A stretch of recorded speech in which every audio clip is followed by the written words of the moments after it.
বর্তমানে আপনার বা আপনার পরিবারে কারো কাছে যদি আধার কার্ড থেকে থাকে তাহলে এই মুহূর্তে আধার কার্ড নিয়ে একটি গুরুত্বপূর্ণ আপডেট উঠে এসেছে। এবার থেকে আধার কার্ডকে কিন্তু আপনারা সব জায়গায় ব্যবহার করতে পারবেন না বা সব জায়গায় ডকুমেন্ট হিসাবে কিন্তু কাজে লাগাতে পারবেন না। বর্তমানে আধার কার্ডের তরফ থেকে বা ইউআইডিআই এর তরফ থেকে নতুন কী নিয়ম লাগু হয়েছে, তাদের তরফ থেকে কী জানানো হয়েছে, সমস্ত কিছু এক এক করে আপনাদেরকে জানাবো। তাই ভিডিওটা একটু স্কিপ না করে পুরোটা দেখুন। আপনি যদি আমাদের চ্যানেলে নতুন আসেন অবশ্যই চ্যানেলটিকে সাবস্ক্রাইব করে পাশের বেল আইকনটিকে অন করে রাখবেন এই ধরনের গুরুত্বপূর্ণ ভিডিও সবার আগে পাওয়ার জন্য। ফেসবুক থেকে দেখলে পেজটা ফলো করতে ভুলবেন না। তো চলুন বন্ধুরা, ভিডিও শুরু করা যাক।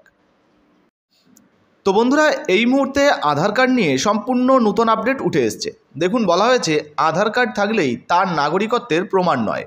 কলকাতা হাইকোর্টে জানালো ইউআইডিআই বাতিলও হতে পারে, অর্থাৎ আধার কার্ড বাতিলও হয়ে যেতে পারে। তো আধার কার্ড নিয়ে নতুন কি আইন বা নিয়ম চালু হচ্ছে, এই বিষয়ে নতুন কি আপডেট উঠে এসছে, চলুন এক এক করে আপনাদেরকে দেখিয়ে দিই।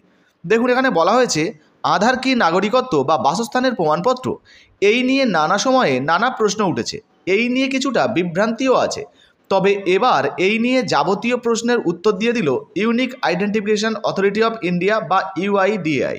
কি বলা হয়েছে তাদের তরফ থেকে?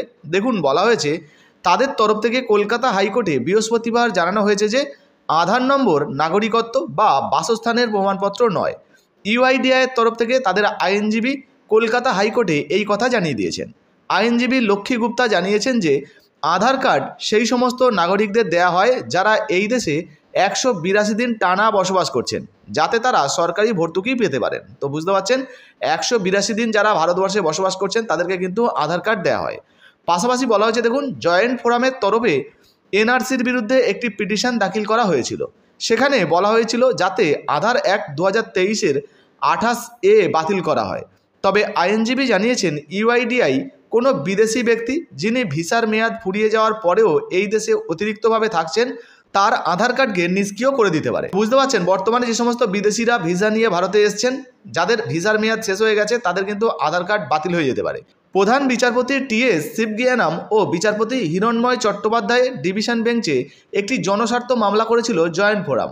বলা হয়েছে, দেখুন, আধার কার্ড বাতিল হওয়া নিয়ে যে বিভ্রান্তি বাংলায় তৈরি হয়েছে তা নিয়েই জানতে চেয়েছিল ওই জয়েন্ট ফোরাম। ফোরামের আইনজীবী ঝুমা সেন পেশ করেছিলেন যে কেন্দ্রীয় মন্ত্রীদের বক্তব্যে অনেক সময়ই নানা দ্বন্দ্ব তৈরি হয়, নানা ধরনের বৈপরীত্যও তৈরি হয়। সিএমও থেকে একটি চিঠি নিয়ে পিএমওতে পাঠানো হয়েছিল। তবে প্রাথমিকভাবে ইউআইডিআই বলেছে যে এটা কারিগরি ত্রুটি ছিল, অর্থাৎ টেকনিক্যাল ফল্ট ছিল, সেই বিষয়ে কিন্তু জানানো হয়েছে। আর কি বলা হয়েছে? বলা হয়েছে, দেখুন, তবে আধার কর্তৃপক্ষের তরফ থেকে বলা হয়েছে এই পিটিশনটা নিয়ে শুনানি ঠিক নয়, কারণ এখানে যাদের সম্পর্কে বলা হচ্ছে তারা ভারতের নাগরিকই নন।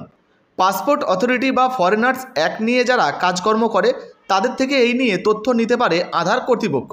এইদিকে ফোরামের পক্ষ থেকে আইনজীবী বলেন এটা হলো পিছনের দরজা দিয়ে এনআরসিকে লাগু করা। সেই সঙ্গেই তিনি জানিয়ে দেন কলকাতা হাইকোর্টের সিঙ্গেল বেঞ্চ একবার এই ধরনের আধার বাতিল করার ব্যাপারটা নিয়ে স্থগিতাদেশ দিয়েছিল। এইদিকে এএসজি অশোক কুমার চক্রবর্তী, অর্থাৎ অশোক কুমার চক্রবর্তীর তরফ থেকে হয়তো এটা বলা হয়েছে এই জনস্বার্থ মামলাটি চালিয়ে নিয়ে যাওয়া যায় না, কারণ এই পিটিশনে আধার অ্যাক্টের 54 ধারাকে চ্যালেঞ্জ করা হয়নি। সেই সঙ্গেই তিনি জানিয়ে দেন কোনো দেশের সার্বভৌমত্বকে কি চ্যালেঞ্জ করা যায়। তো বুঝতেই পারছেন, ইতিমধ্যে আধার কার্ড নিয়ে কিন্তু নতুন আপডেট উঠে এসছে। তো এই প্রতিবেদনে মূলত আপনারা যেটা দেখলেন, এখানে কিন্তু পরিষ্কারভাবে বলা হয়েছে কোর্টের তরফ থেকে বা কোর্টে বলা হয়েছে ইউআইডিআই এর তরফ থেকে বলা হয়েছে আধার কার্ড থাকলেই কিন্তু সেটা নাগরিকত্বের প্রমাণ নয়, যেটা কিন্তু কলকাতা হাইকোর্টে ইতিমধ্যে ইউআইডিআই তাদের তরফ থেকে জানিয়ে দিয়েছে। বা বাসস্থানের প্রমাণপত্রও কিন্তু নয়, সেটাও কিন্তু জানানো হয়েছে ইউআইডিআই এর তরফ থেকে। তো বুঝতেই পারলেন, বর্তমানে আপনাদের কাছে যে আধার কার্ডটা রয়েছে সেটা দিয়ে আপনারা সরকারি সুযোগ সুবিধা পেতে পারেন, কিন্তু নাগরিকত্বের প্রমাণ হিসাবে আপনারা ব্যবহার করতে পারবেন না। অথবা আপনারা কিন্তু বাসস্থানের বা স্থায়ী বাসস্থানের প্রমাণপত্র হিসাবেও কিন্তু এটাকে আপনারা ব্যবহার করতে পারবেন না।